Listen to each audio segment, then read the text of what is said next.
اللہ اکبر. موسیٰ دعا کرنے آئے، بارش نہیں برس رہی، اللہ نہیں اگ رہا، زندگی مفقود ہوتی جا رہی ہے، جانور مر گئے ہیں، ساری امت جمع ہو گئی ہے. اللہ کے نبی، اللہ سے پانی مانگیے، اللہ سے بارش مانگیے، اللہ سے رحمت طلب کیجیے. سارے شہر کو لے کے حضرت موسیٰ پہنچے ہیں صحرا کے اندر دعا کرنے کے لیے. ہاتھ اٹھائے تو آواز آئی ہے موسیٰ مجھ سے نہیں مانگنا، اس لیے کہ اس مجمع میں ایک ایسا گنہگار بھی آیا ہے جس سے مجھے شدید نفرت ہے. وہ نہ آیا ہوتا تو میں تمہاری دعا قبول کر لیتا. پلٹے حضرت موسیٰ. حضرت موسیٰ نے کہا ہمارے درمیان کوئی ایسا شخص ہے جس سے اللہ کو نفرت ہے. اب ہر شخص تو اپنے آپ کو جانتا ہے، وہ شخص جانتا تھا کہ میں ہی ہوں. فوراً لو لگائی اللہ سے، یا اللہ باہر نکلوں گا تو ذلیل ہو جاؤں گا،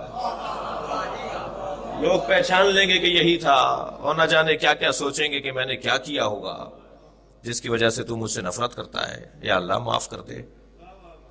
فوراً آواز آئی موسیٰ دعا مانگو، ہم قبول کرنے کو تیار ہیں. حضرت موسیٰ نے کہا یا اللہ وہ تو باہر نکل کر نہیں گیا. کہا موسیٰ ہم سے مانگو. حضرت موسیٰ نے دعا مانگی اور اللہ نے بارش برسا دی. کچھ دن کے بعد جب حالات اور زندگی پلٹ آئی تو حضرت موسیٰ جیسے جاتے تھے، کلیم تھے نا، کلیم یعنی جو بہت زیادہ باتیں کرتا ہو اپنے خالق سے، زیادہ ملاقاتیں جس کی ہوتی ہوں. کہا یا اللہ اس دن میرے ساتھ کوئی گناہگار آیا تھا جس کی وجہ سے تو نے بارش نہیں برسائی، پھر تو نے خود ہی کہا کہ میں قبول کرنے کو تیار ہوں. کہا موسیٰ اس نے ہم سے لو لگا لی تھی، اس کا ہم سے تار جڑ گیا تھا، اس کا ہم سے راستہ واسطہ بحال ہو گیا تھا. یہی میں اپنے ان کم سن بچوں اور ساتھیوں اور جوانوں کے لیے ایک جملہ کہوں کہ سارا مسئلہ بھی تار جوڑنے کا ہے. سارے مسئلے رابطہ بحال نہ ہونے سے ہیں. انسان کا رابطہ ٹھیک طرح سے بحال ہو جائے نا اپنے مالک سے تو مسئلے خود ہی ٹھیک ہو جاتے ہیں.